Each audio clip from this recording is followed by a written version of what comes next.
സുവർണ കഥകളിലേക്ക് സ്വാഗതം. സ്വപ്നങ്ങളുടെ ഒരു ചതുരം. എഴുതിയത് മധുപാൽ. 2 മാസത്തിനു ശേഷമാണ് സീതയുടെ ഒരു കത്ത് വന്നത്.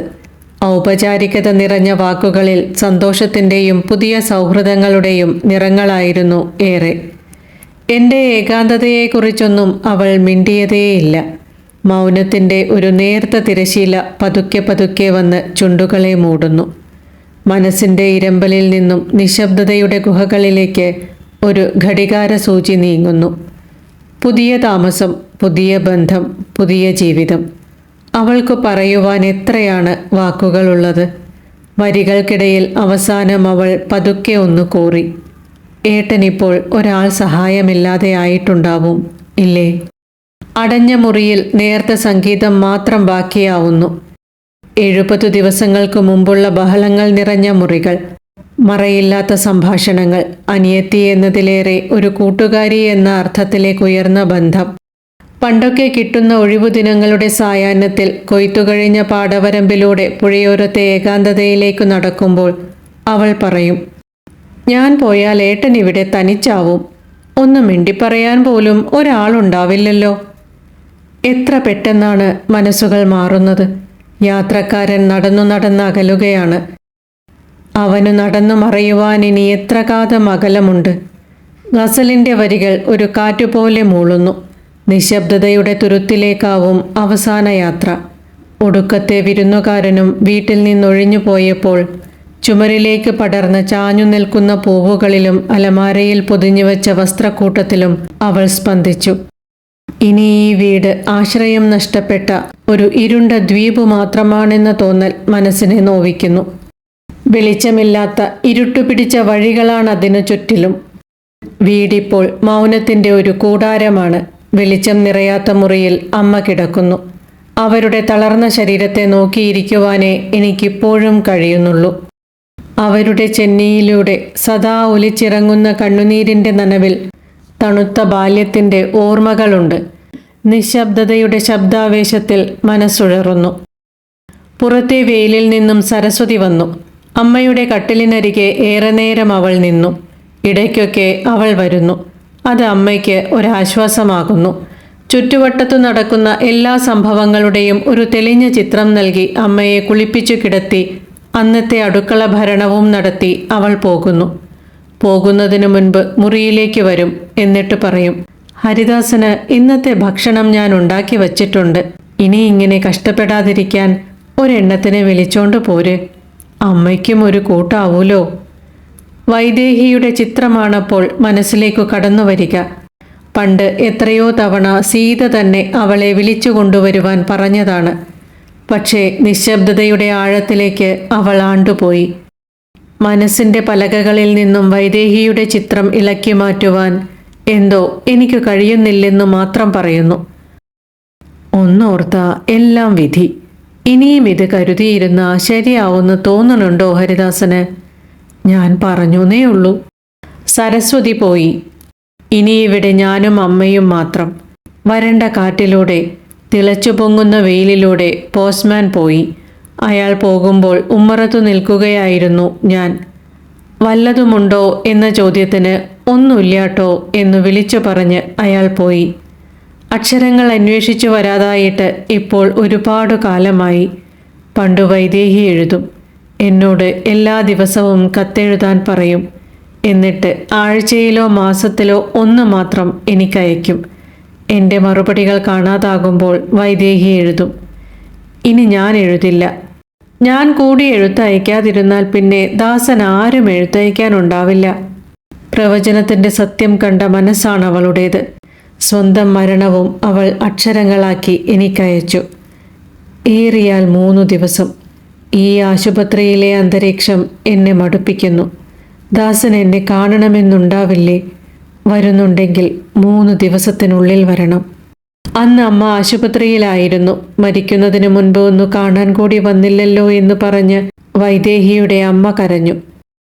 എൻ്റെ നെഞ്ചിൽ പിടിച്ചുലച്ചപ്പോൾ തെന്നിപ്പോയി. അവരുടെ കണ്ണുനീർ മനസ്സിൽ തളം കെട്ടി. തളർന്നു കിടക്കുന്ന അമ്മയെ തനിച്ചാക്കി പോകുവാൻ കഴിഞ്ഞില്ല. അവരുടെ പ്രജ്ഞയറ്റ വിരലുകൾക്കുള്ളിൽ ഞാൻ അടയ്ക്കപ്പെട്ടിരിക്കുകയായിരുന്നു. ഭീതിയുടെ കണ്ണുകൾക്കുള്ളിൽ സദാ ജലം നിറഞ്ഞുകിടന്നിരുന്നു. ഒരിക്കൽ പോലും മോനെ എന്ന് വിളിക്കുവാൻ അവരുടെ നാവിനു കഴിഞ്ഞിട്ടില്ല. മൂകമായ ആ ചലനങ്ങൾ എപ്പോഴും സ്നേഹത്തിൻ്റെ രണ്ടക്ഷരങ്ങൾ തന്നെയായിരുന്നു. അമ്മ, അച്ഛൻ, സ്നേഹം. എല്ലാ കൊച്ചു വാക്കുകളും ആഴത്തിൽ തന്നെ സ്പർശിക്കുന്നു. കൊച്ചു കൊച്ചു വാക്കുകളിലൂടെ തന്നെ ബന്ധവും ബന്ധനമായി തീരുന്നു. രണ്ടക്ഷരങ്ങളുടെ വിന്യാസത്തിൽ ഒഴുകിപ്പോകുന്ന ഒരു ജീവിതമായി തീരുന്നു ഇത്. വിവാഹം കഴിഞ്ഞു പിറ്റേന്നു സീതയും മോഹനനും പോകുമ്പോൾ അനിയൻ പറഞ്ഞു, വൈകുന്നേരത്തെ വണ്ടിക്ക് ഞാനും പോവും. ഇവിടെ വീട്ടിലെ അമ്മയും ഏട്ടനും തനിച്ചാവും. ഇടയ്ക്കൊരു വരവ് എപ്പോഴും ഉണ്ടാവണം. നിന്നോടൊന്നും ഞങ്ങൾ വിസ്തരിക്കണ്ടല്ലോ. സീതയുടെ തോളിൽ കൈവച്ച് അവൻ അടുപ്പിച്ചു നിർത്തി. അവൻ്റെ കണ്ണുകളിൽ കണ്ണുനീർ പൊടിഞ്ഞിരുന്നു. ആരെയും കാണിക്കാതെ അവനതൊപ്പി. അവൻ്റെ കൈകളിൽ അമർത്തിപ്പിടിച്ച് സീത തലയാട്ടി. എല്ലാ കാര്യത്തിനും ഇവളൊരു താങ്ങായിരുന്നു ഇവിടെ.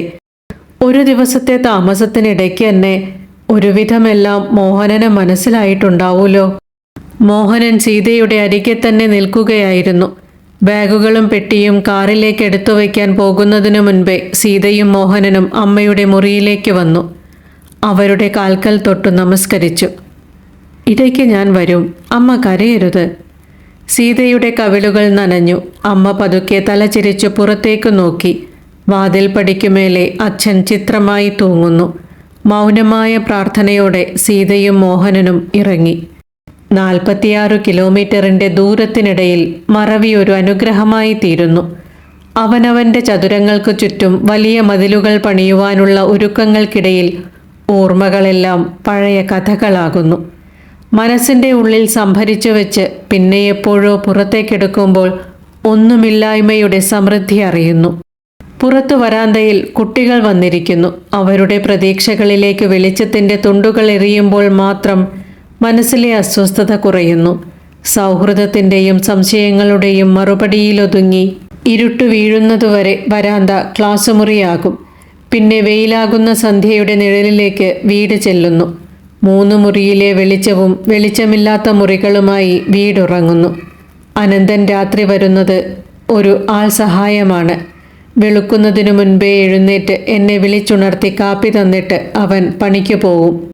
അമ്മ കിടക്കുന്ന മുറിയിലേക്ക് കടന്നു വന്ന് ഓരോ ദിവസവും അവൻ തൻ്റെ സാന്നിധ്യം അറിയിക്കുകയും ചെയ്യുന്നു. കല്യാണം കഴിഞ്ഞ് പിന്നെ കുട്ടികൾ വന്നില്ലല്ലോ. അനന്തൻ്റെ ചോദ്യത്തിന് മറുപടിയൊന്നും വേണമെന്നില്ല. എന്നാലും അനന്തൻ പറയുന്നു, തിരക്കുണ്ടെന്നെയാവും. എന്നുവെച്ചാലും കുട്ടിക്കെങ്കിലും ഇടയ്ക്കൊന്ന് വന്നിട്ട് പോവായിരുന്നു. 1 മണിക്കൂറിൻ്റെ യാത്ര അത്ര വലുതൊന്നുമല്ലല്ലോ. അവൾക്കും മോഹനനും എന്തു പറ്റിയെന്ന് മനസ്സിലിട്ട് വല്ലാതെ ആലോചിക്കാറുണ്ട്. ചോദ്യങ്ങളും ഉത്തരങ്ങളുമില്ലാതെ ഓരോ കഥ പറഞ്ഞുകൊണ്ട് വളരെയധികം സംസാരിക്കാൻ അനന്തൻ തുടങ്ങുന്നു. പിന്നെ കഥയില്ലായ്മയുടെ ആഴങ്ങളിലേക്ക് കൂപ്പുകുത്തുന്നു. വീണ്ടും പുതിയ തുറന്ന കഥകളായി ഇതെല്ലാം അവസാനിക്കുന്നു. ആർക്കും ഒന്നും അറിയാതെ മനസ്സിലാക്കാനാകാതെ കഥയെല്ലാം തീരുന്നു. ആവർത്തനത്തിൻ്റെ ചക്രമാണിതെന്ന് പലപ്പോഴും മനസ്സിലാകുന്നുണ്ട്.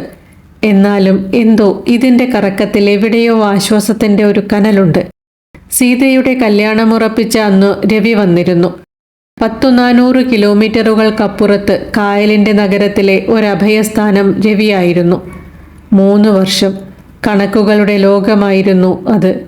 ലാഭങ്ങളും നഷ്ടങ്ങളും, കയറ്റുമതിയുടെ നിലവാരങ്ങളിൽ നിന്നുള്ള ബാധ്യതയും ആസ്തിയും തുലനം ചെയ്യുകയായിരുന്നു. ആക്കങ്ങൾ തലയ്ക്കകത്ത് വണ്ടുകളാകുമ്പോൾ രവി തന്നെയായിരുന്നു ഒരാശ്വാസം. അവൻ്റെ വീട്, ഭാര്യ, കുഞ്ഞുങ്ങൾ, അവിടെയും ആവർത്തനം തന്നെയായിരുന്നു.